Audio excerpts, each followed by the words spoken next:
Bonjour amoureux de la parole, heureuse de vous retrouver. Nouvelle parenthèse dans la série Shemot et je vais mettre cet épisode dans la rubrique Il est bon de savoir, rubrique que je n'ai pas animée depuis longtemps et aujourd'hui c'est la première réanimation d'Il est bon de savoir et j'espère que ce sera plus fréquent, mais en tout cas aujourd'hui nous allons parler du propitiatoire. Que vous soyez nouveau chrétien, ancien chrétien, tout jeune dans la foi, moyennement jeune, plus vieux, c'est toujours bon à savoir et surtout un bon rafraîchissement nous fait toujours du bien. Si vous m'écoutez pour la première fois, je suis Luis du blog ilestécrit.com et je vous embarque dans une nouvelle virée biblique dans notre rubrique Il est bon de savoir à la découverte du propitiatoire.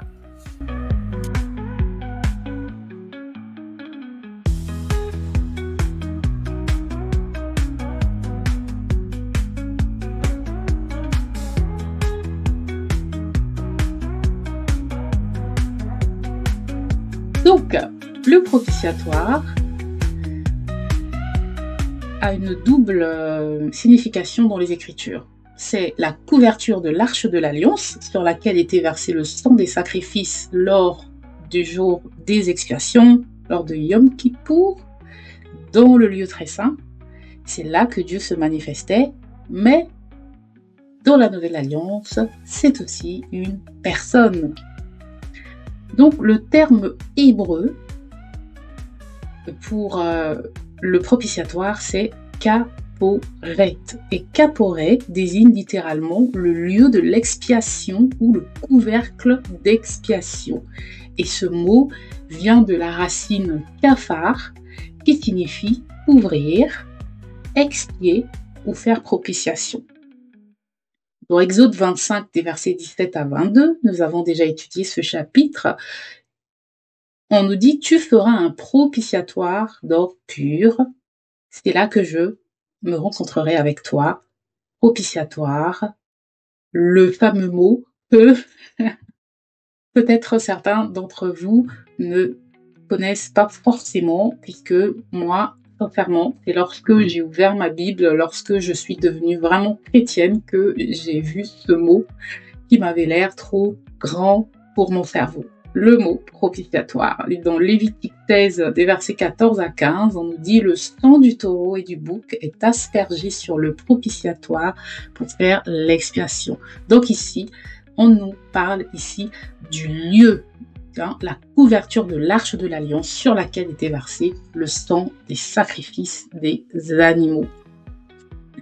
Dans la Nouvelle Alliance, le terme en grec c'est ilastérion ou ilastérion.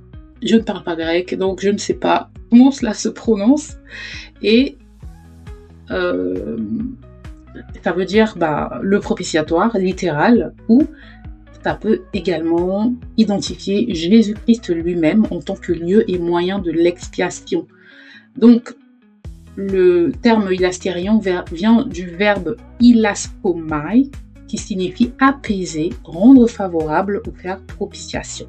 Donc, dans Romains 3,25, on nous dit « C'est lui, en parlant de Jésus, que Dieu a destiné à être par son sang une victime propitiatoire, ilastérion, pour ceux qui croiraient. » Et Hébreux 9,5 nous dit « Au-dessus de l'arche étaient les chérubins de la gloire, couvrant de leur ombre le propitiatoire. » Et là, on nous parle du lieu.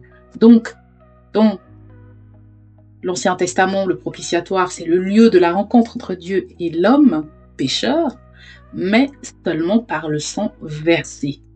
D'accord ? Il faut qu'il y ait versement de sang pour que la rencontre entre Dieu et l'homme soit possible.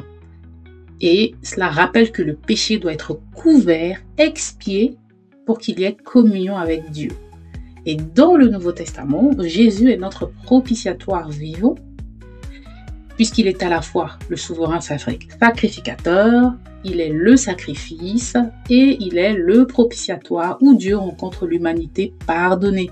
Donc dans la Nouvelle Alliance, on ne sacrifie plus des animaux, on n'est plus couvert par le sang les péchés ne sont plus couverts par le sang des animaux qui étaient sacrifiés, mais Jésus s'est sacrifié une bonne fois pour toutes pour l'humanité et son sang a déjà coulé. Et c'est au travers de Jésus que nous avons accès à Dieu et c'est pour ça qu'il est notre propitiatoire vivant. 1 Jean 2:2, il est lui-même la victime expiatoire pour nos péchés, puisque c'est lui en fait qui était le sacrifice. Et Hébreux 10:19-22 nous dit que grâce à Jésus, nous avons un accès libre au lieu très saint. Nous avons un accès libre au lieu très saint par le sang de Jésus. Donc, le propitiatoire, il nous montre que l'homme ne peut s'approcher de Dieu que par un moyen d'expiation. Et il montre la gravité du péché, mais aussi la grâce que nous avons en Jésus qui est devenu notre propitiatoire éternel. Et le croyant peut maintenant entrer dans la présence de Dieu sans peur, mais avec révérence. Donc, j'espère que j'ai été claire. Maintenant, c'est quoi l'expiation? Parce que c'est bien beau de dire que la propitiation, ça rime avec l'expiation. Eh bien, l'expiation est l'acte par lequel un péché est effacé ou couvert, permettant à l'homme de retrouver la faveur de Dieu. Donc, c'est l'élément central de la réconciliation entre nous et Dieu. Et l'expiation, elle est toujours liée à un sacrifice sanglant, que ce soit animal dans l'Ancienne Alliance ou le sang de Jésus dans le Nouveau Testament ou la Nouvelle Alliance. Donc, le mot hébreu pour expiation, c'est kafar, qui veut dire simplement couvrir, effacer ou faire propitiation, pardon. Et comme je vous l'ai dit, c'est la racine de caporé, propitiatoire, et elle exprime l'idée, le mot expiation exprime l'idée de couvrir le péché de manière à ne plus être visible aux yeux de Dieu. De manière à ce que le péché, pas nous, le péché ne soit plus visible aux yeux de Dieu. Voilà. Et que nous ne soyons visibles aux yeux de Dieu. Lévitique 17:11 dit « Car la vie est dans le sang, c'est par le sang que l'on fait expiation ». C'est le mot kafar, ici, K-A-P-H-A-R, pour l'âme. Car la vie de la chair est dans le sang, c'est par le sang que l'on fait expiation pour l'âme. Et Lévitique 16 nous dit l'expiation est faite par le sang sur le propitiatoire. Donc, vous allez, par exemple, dans 1 Jean chapitre 2, verset 2, que je vous ai cité tout à l'heure, il est lui-même l'expiation pour nos péchés. L'expiation ici, c'est le mot ilasmos en grec, qui veut dire ce qui sert à apaiser, à satisfaire la justice de Dieu. D'accord? Et il y a également le mot ilaskomai qui veut dire simplement se rendre favorable, pardonner. Et ces mots expriment non seulement l'acte d'effacer le péché, mais aussi l'effet produit, c'est-à-dire que Dieu est satisfait et sa justice est comblée. D'accord? Donc, est-ce qu'il y a une différence entre l'expiation et la propitiation? En fait, dans les Écritures, ces deux concepts sont liés et inséparables. L'expiation, c'est couvrir le péché. C'est l'aspect de couvrir le péché, d'enlever la faute. Et la propitiation, c'est l'aspect de satisfaire la justice de Dieu, donc d'apaiser Dieu.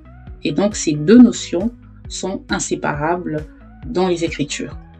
Et dans la Nouvelle Alliance, Jésus, il est à la fois le sacrificateur, le sacrifice et le propitiatoire. Comme je l'ai déjà dit, il est entré une fois pour toutes avec son propre sang, ayant obtenu une rédemption éternelle. Hébreux 9:12, j'ai commencé, j'ai coupé. Et Romains 3:25, Jésus est présenté comme victime expiatoire, et là c'est le mot ilastérion, par son sang. Voilà, donc j'espère que ce petit partage vous a intéressé, que vous avez appris quelque chose. Et je vous dis à la prochaine fois pour un nouvel épisode d'Il est bon de savoir. Ciao, ciao!